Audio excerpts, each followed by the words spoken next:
Hello, പുതിയൊരു വീഡിയോയിലേക്ക് എല്ലാവർക്കും വീണ്ടും സ്വാഗതം. ഇന്ന് നമ്മൾ ചക്ക വെച്ചിട്ട് നല്ല ടേസ്റ്റി ആയിട്ടുള്ള ഒരു മസാലക്കറിയാണ് തയ്യാറാക്കുന്നത്. അപ്പൊ ഇടിച്ചക്കയൊക്കെ കഴിക്കാൻ ഇഷ്ടമല്ലാത്തവരാണെങ്കിൽ ഇതുപോലെ ഒന്ന് കറി തയ്യാറാക്കി നോക്കുക, തീർച്ചയായിട്ടും നിങ്ങൾക്ക് ഇഷ്ടപ്പെടും. അപ്പൊ ഈ കറി തയ്യാറാക്കി എടുക്കാനായിട്ട് ഒരു ഇടിച്ചക്കയാണ് എടുത്തിട്ടുള്ളത്. ഇനി ഇതിലേക്ക് വേണ്ട ഇൻഗ്രീഡിയൻസ് എന്തൊക്കെയാന്ന് നോക്കാം. ഇഞ്ചി, വെളുത്തുള്ളി, പച്ചമുളക്, അതുപോലെ ഒരു സവാളയും ഒരു തക്കാളി കൂടി എടുക്കാം.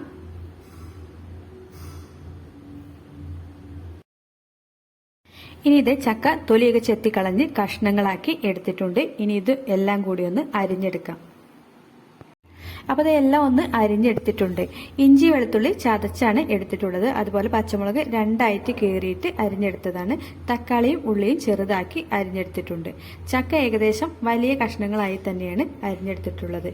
ഏകദേശം ഈ ഒരു പരുവത്തിലാണ് ചക്ക അരിഞ്ഞെടുത്തിട്ടുള്ളത്. ഇനി കറിയിലേക്ക് ആവശ്യമായിട്ടുള്ള മസാലപ്പൊടികളെല്ലാം ഒരു പാത്രത്തിലേക്ക് എടുക്കാം. എന്നാൽ നമുക്ക് ഉള്ളി വഴറ്റിയെടുക്കുന്ന സമയത്ത് ഇതെല്ലാം കൂടി പെട്ടെന്ന് തന്നെ ചേർത്ത് വഴറ്റിയെടുക്കാവുന്നതാണ്. ഇനി ഇതിലേക്ക് ആദ്യം തന്നെ മഞ്ഞൾപ്പൊടിയാണ് ചേർത്ത് കൊടുക്കുന്നത്. എരിവിന് ആവശ്യമായിട്ടുള്ള മുളക് പൊടി, ഇനി ഒരു സ്പൂൺ മല്ലിപ്പൊടി, അതോടൊപ്പം പെരിഞ്ജീരകം പൊടിച്ചതാണ് ചേർത്ത് കൊടുക്കുന്നത്.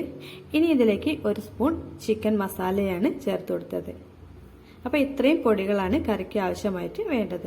ഇനി നമുക്ക് മസാലക്കറി തയ്യാറാക്കിയെടുക്കാം. അതിനായിട്ട് ഇതേ ചട്ടിയിലേക്ക് വെളിച്ചെണ്ണയാണ് ഒഴിച്ചു കൊടുത്തത്. വെളിച്ചെണ്ണ നന്നായിട്ട് ചൂടായി വരുമ്പോൾ അതിലേക്ക് സവാള ചേർത്ത് വഴറ്റിയെടുക്കാം. സവാളയിലേക്ക് ആവശ്യമായിട്ടുള്ള ഉപ്പ് കൂടി ഈ ഒരു സമയത്ത് ചേർത്ത് കൊടുക്കാം. എന്നിട്ട് ഇത് ഇളക്കിയിട്ട് നന്നായിട്ടൊന്ന് വഴറ്റിയെടുക്കാം.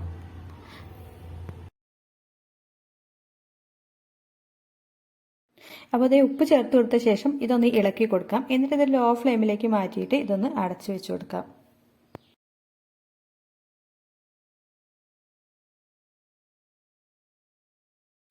ഇനി ഇതൊന്ന് തുറന്നു നോക്കാം. എന്നിട്ട് ഇതൊന്ന് ഇളക്കി കൊടുക്കാം. ഉള്ളി ഇത് ഏകദേശം ഒന്ന് ആയി വന്നിട്ടുണ്ട്. ഇനി നമുക്ക് ഇഞ്ചി വെളുത്തുള്ളി ചതച്ചതും അതുപോലെ പച്ചമുളക് കീറിയെടുത്തതും കൂടി ഇതിലേക്ക് ചേർത്ത് കൊടുക്കാം.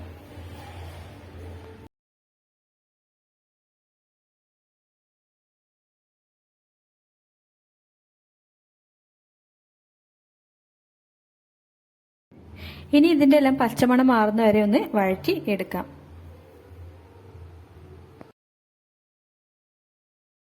ഇത് നന്നായിട്ടൊന്ന് വഴറ്റി എടുത്തിട്ടുണ്ട്. ഇനി ഇതിലേക്ക് പൊടികളെല്ലാം കൂടി ഒന്ന് ചേർത്ത് കൊടുക്കാം. ലോ ഫ്ലെയിമിൽ ഇട്ടിട്ട് വേണം പൊടികളെല്ലാം ചേർത്ത് കൊടുക്കാനായിട്ട്. എന്നിട്ട് പെട്ടെന്ന് തന്നെ ഇതൊന്ന് ഇളക്കി എടുക്കാം. അപ്പോൾ അതേ പൊടികളെല്ലാം ചേർത്ത് കൊടുത്ത ശേഷം ഇതുപോലെ കൈയെടുക്കാതെ പൊടികളുടെ പച്ചമണമൊക്കെ ഒന്ന് മാറുന്ന വരെ ഒന്ന് ഇളക്കി കൊടുക്കാം.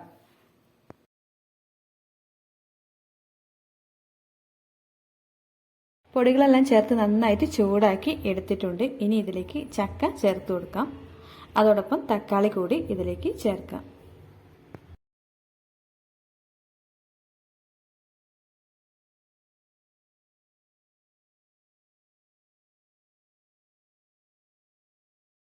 ഇനി കറിയിലേക്ക് ആവശ്യമായിട്ടുള്ള ഉപ്പ് ചേർത്ത് കൊടുക്കാം. എന്നിട്ട് ഇത് നന്നായിട്ടൊന്ന് ഇളക്കി കൊടുക്കാം. ഇനി ഇതേ മസാലയൊക്കെ ചക്കയിലേക്ക് പിടിക്കുന്ന വിധം നന്നായിട്ട് ഇതുപോലെയൊന്ന് ഇളക്കി കൊടുക്കാം.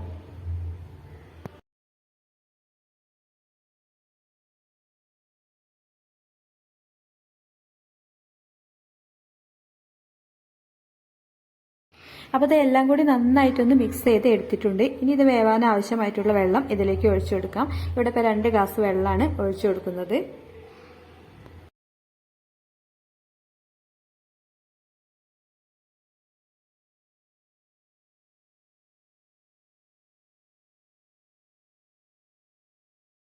ഇനി ഇതൊന്നു കൂടി ഒന്ന് ഇളക്കി കൊടുക്കാം. എന്നിട്ട് അടച്ചു വെച്ചൊന്ന് വേവിച്ചെടുക്കാം.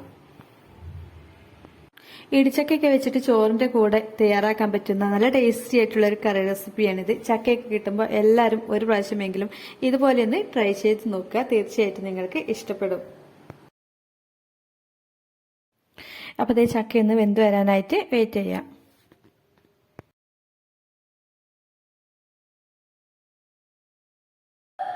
അപ്പോൾ ഈ കറി നന്നായിട്ടൊന്ന് തിളച്ച് വന്നിട്ടുണ്ട്. ഇതൊന്ന് ഇളക്കി കൊടുക്കാം. എന്നിട്ട് ഇനി ലോ ഫ്ലെയിമിൽ ഇട്ടിട്ട് ഇതൊന്ന് വേവിച്ചെടുക്കാം. ഇനി ചക്കയൊന്ന് വെന്ത് വരുമ്പോഴേക്കും ഇതിലേക്കുള്ള അരപ്പൊന്ന് തയ്യാറാക്കിയെടുക്കാം. അതിനായിട്ട് ഇത് തേങ്ങ ചിരകി എടുത്തിട്ടുണ്ട്. ഒരു 2 സ്പൂണോളം തേങ്ങയാണ് എടുത്തിട്ടുള്ളത്. ഇതിലേക്ക് പട്ട, കറിവേപ്പില, ഒരു വെളുത്തുള്ളിയാണ് ചേർത്ത് കൊടുത്തത്. ഇത് വെളിച്ചെണ്ണയിൽ നന്നായിട്ടൊന്ന് വറുത്തെടുക്കാം.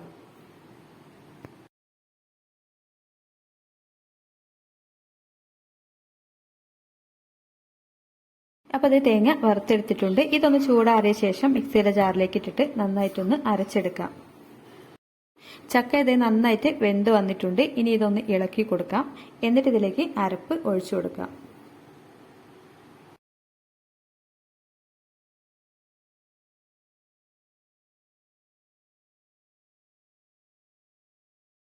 അരപ്പ് ദേ ഒഴിച്ചു കൊടുത്തിട്ടുണ്ട്. ഇനി ഇതെല്ലാം കൂടി നന്നായിട്ടൊന്ന് മിക്സ് ചെയ്തെടുത്ത ശേഷം കറി ചെറുതായിട്ടൊന്ന് തിളച്ച് വരുമ്പോൾ തന്നെ ഫ്ലെയിം ഓഫ് ചെയ്യാം.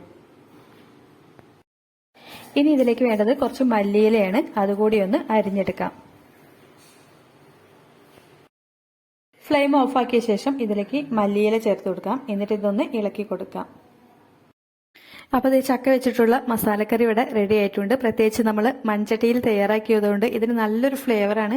ചോറൊക്കെ കഴിക്കാൻ ഈ ഒരു കറി മാത്രം മതി. ചക്കയൊക്കെ ഇഷ്ടമല്ലാത്തവരും ഇത് ഇഷ്ടപ്പെടും. അപ്പോൾ എല്ലാവരും ഇതുപോലെ ഒന്ന് ട്രൈ ചെയ്ത് നോക്കുക. വീഡിയോ ഇഷ്ടമായാൽ ലൈക്ക് ചെയ്യുക, ഫീഡ്ബാക്ക് അറിയിക്കുക. അതോടൊപ്പം ചാനൽ കൂടി മറക്കാതെ ഒന്ന് സബ്സ്ക്രൈബ് ചെയ്ത് സപ്പോർട്ട് ചെയ്യണേ. മറ്റൊരു റെസിപ്പി ആയിട്ട് വീണ്ടും വരാം. ബൈ.